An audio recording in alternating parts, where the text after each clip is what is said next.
Jesus Christ was greeted with jumping joy by St. John the Baptist in the womb of his mother, St. Elizabeth, when he had visited from the womb of the Virgin Mary.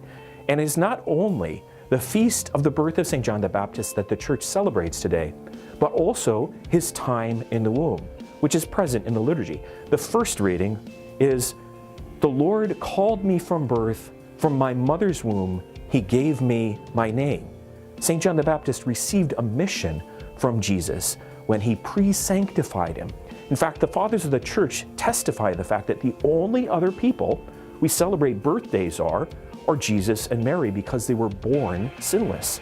They say, there's actually 4 fathers of the Church who say that St. John the Baptist was pre-sanctified. He had sin taken away from him in that moment to give him a kind of life witness, moral witness, that he was very much like Jesus Christ in the way that he acted. Now, the other thing that's so glorious about St. John the Baptist was his courage. He got his courage from his humility. In the second reading, it says, "I am not worthy to unfasten the sandals of his feet." His profound humility before God, that's where he got his courage to do the right thing. And when we think about the womb, and we think about all the defenseless and poor that are in the womb, the tiniest of persons, the most defenseless of all persons, that they are human persons in a stage of their development and should be accorded the rights that are due them. In our generation of time, that is not happening, and that's on our heads. That's our responsibility.